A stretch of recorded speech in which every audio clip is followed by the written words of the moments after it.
Good morning my dear friend. Captain Bhagwan is here. आज अब ठंडी बहुत है तो उम्मीद करता हूँ आप लोग भी अपना सर्दियों में अपना ध्यान रखेंगे, साथ ही साथ अपने बुजुर्गों का, अपने पेरेंट्स का भी ध्यान रखेंगे। तो दोस्तों आज बहुत दिनों बाद आपसे जो है फिर मैं एक विशेष बात करना चाहूँगा।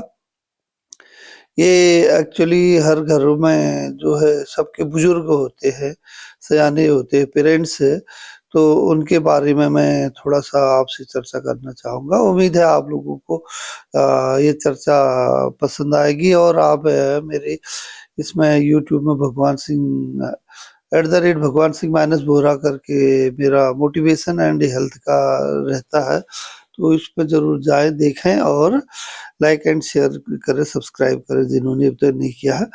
तो आज मैं ये कह रहा था, ओल्ड एज जो सयाने हो जाते हैं, बुजुर्ग हो जाते हैं, वरिष्ठ नागरिक हो जाते हैं, 60 साल से ऊपर के हो जाते हैं, तो उनके बारे में आम धारणाएं क्या होती है और उनके साथ कैसा व्यवहार होता है। घर घरों में ये जो तमाम सारी ये चीज़ों का ये हल्की सी मैं आप लोगों से एक चर्चा करूँगा। तो मेरा कहने का मतलब है, जब उम्र एक पड़ाव में आ जाती है आदमी, जब उसे लोग मैच्योर हो गया भी बोलते हैं, कुछ लोग 60 साल के बाद अब बोलते हैं अब सठिया गया भी बोलते हैं।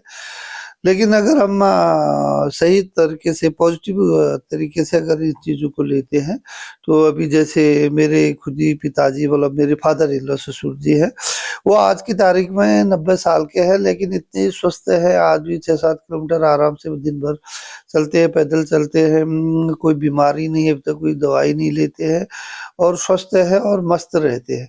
तो इसीलिए जो है बीमारी और बुढ़ापा और इसका बहाना लेकर के लोग अपनी जिम्मेदारियों से भी बचते हैं और लोग उनको बुजुर्गों को कमतर करके भी आंकते हैं, ऐसा नहीं है। देखिए हेल्थ का इशू जो होता है उम्र के साथ जो है शरीर के हर अंग उनमें जो है कुछ बायोलॉजिकली गिरावट आने लगती है, थोड़ा-सा स्थिल होने लगते हैं। जैसे स्किन का जो है उसमें मूंछ आना, है ना? और शरीर में ज़्यादा किसी का चर्बी कम हो गया, ज़्यादा हो गया, छोटी-मोटी कोई बीमारियाँ होगी, आँखों में चश्मे लग गए, दाँतों में जो है दाँत गिरने लगे, बाल झड़ने लगे, तो ये सारी चीज़ें, लेकिन ये उम्र के साथ, अनुभव के साथ उनका जो होता है, जो बूढ़ा उनको लोग कहते हैं बट वृक्ष जो वो है, उनके अनुभव बहुत ज़्यादा होते हैं। उनमें कितने सावन आ गए, कितने पतझड़ हो गए, कितनी बरसात है, कितनी धूपें उन्होंने देखी है, उसको आप अगर गौर करेंगे तो आपको लगेगा कि हाँ, नहीं, बुजुर्गों का हमें मान-सम्मान करना चाहिए। तो सबसे बड़ा तो क्या होता है, बुजुर्गों में हेल्थ का जो इश्यू रहता है उसे एडजस्टमेंट करना, खुद को वो तो करते ही करते हैं और परिवार वाले सब लोगों को भी उनके हेल्थ के लिए एडजस्ट करना चाहिए कि भाई वो तेज बच्चे की तरह नहीं भाग सकते, धीरे-धीरे चलते हैं। तो लोग अक्सर टोकते हैं, "अरे पिताजी जल्दी आओ, चाचा जी जल्दी आओ, मम्मी क्या कर रही, धीरे चल रही हो।" है ना? तो जो यंग बच्चे हैं तो उनके बराबर वो दौड़ या चल नहीं सकते, उतनी फुर्ती उनमें नहीं रहती है। तो उनके वो तो एडजस्ट करते ही करते हैं आपके हिसाब से, बच्चों के हिसाब से, वो अपने को और एक्टिव करना चाहते हैं। लेकिन आप लोगों को जो यंग जनरेशन है, उनको भी उनके हेल्थ के अकॉर्डिंग थोड़ा अपने को एडजस्ट करना चाहिए। बुजुर्गों में जो होती है बोलते हैं अड़ियल होते हैं, अड़ियल नहीं होते, मैं तो कहता हूँ उनमें फ्लेक्सिबिलिटी ज़्यादा होती है। वो समय के हिसाब से फ्लेक्सिबल हो जाते हैं, बच्चों की ज़रूरत के हिसाब से, बहू-बेटे, लड़की-दामाद, नाती-पोते, उनके हिसाब से वो एडजस्ट करने लग जाते हैं। उनको 2 बातें सुना देते हैं, वो सुन लेते हैं और इंतज़ार करते हैं आप लोगों के लिए, भूखे रह कर के भी, जिन्होंने कितनी तकलीफ़ें उठा कर के पाला-पोसा होता है, आगे बढ़ाया होता है और पूरा जीवन भर तो फ्लेक्सिबल रहे ही रहे, आज और भी फ्लेक्सिबल हो जाते हैं कि भाई आप उनको दे रहे हो तो भी खुश है, नहीं दे रहे हो तो भी खुश है। तो इससे बड़ी फ्लेक्सिबिलिटी क्या हो सकती है? तो कैसे बोल सकते हैं कि वो ज़िद्दी होते हैं या अड़ियल होते हैं? और जो होता है एक उनमें एक बहुत अच्छी आदत होती है, अच्छा गुण होता है बुजुर्ग में, शेयरिंग। शेयरिंग का मतलब है वो अपने विचारों को, जो उनके अनुभव हैं उनको बताना चाहते, सुनाना चाहते, शेयर करना चाहते, लेकिन उनको कोई सुनकर राजी नहीं होता है। अरे यार ये पता नहीं क्या बात करेंगे। न बच्चे बैठते हैं, न बहू बेटे बैठते हैं, न कोई और यंग लोग जो है उनका ध्यान रखते हैं। वो आपसे जो बात करेंगे, जो शेयर करेंगे अपने अनुभवों को, अपने जीवन को, वो आपसे अपना प्यार शेयर करते हैं, आपसे अपनी खुशी सुख दुख शेयर करना चाहते हैं, आपसे अपना जो उन्होंने उनको मिलता है कुछ भी चीज़ें उसे भी शेयर करते हैं, है ना? कोई भी किसी बुजुर्ग को कुछ मिलता है, मिठाई मिले या कुछ भी मिलता है, तो अपने तुरंत नहीं खाते या वो रखे रहते हैं। वो सोचते मेरा लड़का, मेरी बहू, मेरा बेटा, मेरी बेटी, मेरा नाती, मेरा पोता वो खाएगा, तो उसको बाँटते हैं। तो कहने का मतलब उनको हर चीज़, उनको अगर कोई कपड़ा भी वो देंगे तो वो नहीं पहनते, बोला नहीं इसको ये मैं क्या करूँगा पहन के, अभी मेरी उम्र होगी, बच्चे बेटा पहनेगा, है ना? तो ऐसी माँ होती है, बहू पहनेगी, बेटी पहनेगी। तो उनको शेयरिंग, केयरिंग की बहुत ज़्यादा वो लोगों में एक क्वालिटी होती है। लेकिन उसको हम लोग समझते नहीं, जो यंग जनरेशन है, और हमें उनको समझना है, उनकी शेयर, केयर जो भी है, हमें खुद भी उनको ध्यान रखना है। तो मैं आम सभी घरों में सभी बच्चों से यही कहना चाहूँगा कि आपके बुजुर्ग जैसे लड़की है, जैसे वो अपने माँ-पिताजी का मान-सम्मान करती है, वैसे उसने अपने सास-ससुर का करना चाहिए। ऐसे जैसे लड़का है, अपने माँ-बाप का मान-सम्मान करता है, वैसे उसने अपने सास-ससुर का करना चाहिए, है ना? ऐसे जैसे एक सास-ससुर है, वो अगर बहू को बेटी की तरह मानते हैं, तो बहू को भी उनको माँ-पिता की तरह मान-सम्मान देना चाहिए, उनकी केयर करनी चाहिए। लेकिन आज की तारीख में ऐसा देखने को नहीं मिल रहा है, कितने अनाथालय की तरह, कितने बूढ़ा घर, वृद्धाश्रम खुल गए हैं, लोग वहाँ जा रहे हैं।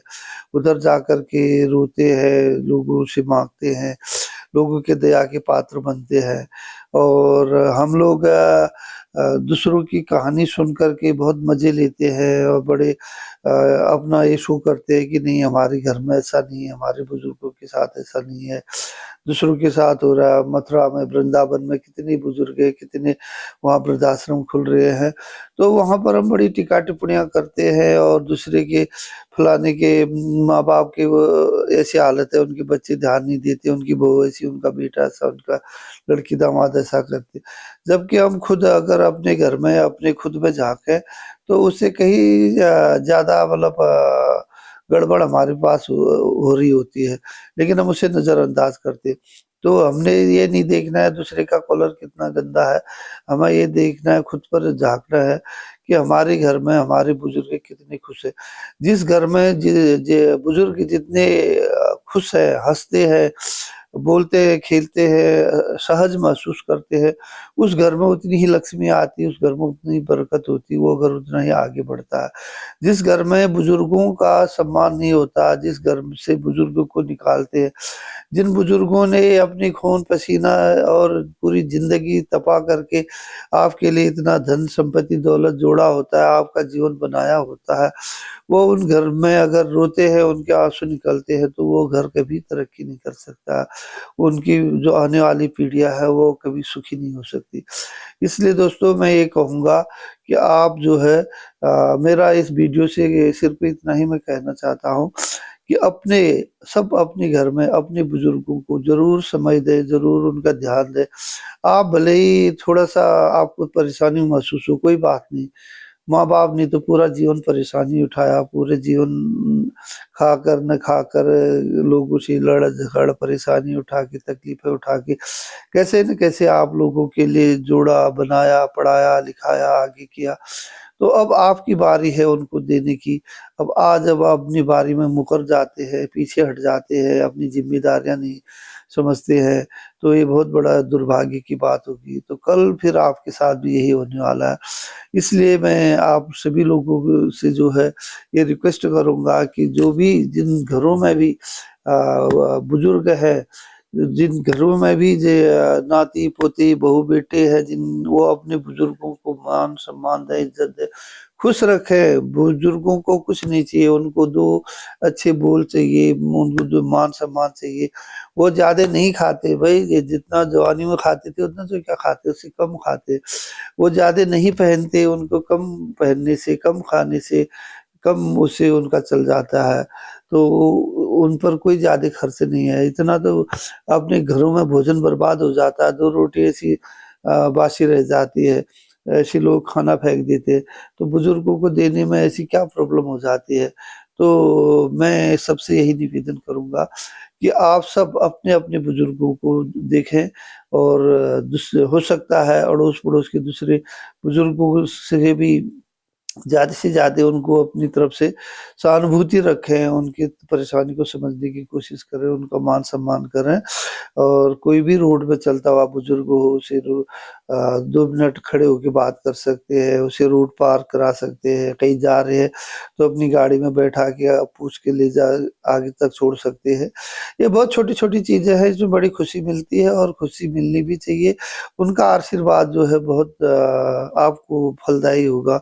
तो दोस्तों, मैं उम्मीद करता हूँ कि आप ज़रूर अपने बुजुर्गों का, मैं किसी नहीं कह रहा हूँ कि दूसरे घरों के बुजुर्गों की सेवा करके आओ। बस आप अपने माँ पिताजी सास ससुर जो भी है आप लोगों के, आपके घरों में जो भी सयाने हैं उनको मान करें, उनको इज्जत दें, उनका ख्याल रखें। तो आप भी खुश रहेंगे, आपका दिन भी अच्छा रहेगा, आपका भविष्य, आपका बुढ़ापा भी अच्छा जाएगा। तो इसी उम्मीद के साथ आपका दिन शुभ हो। नमस्कार, जय हिंद, धन्यवाद, गुड डे।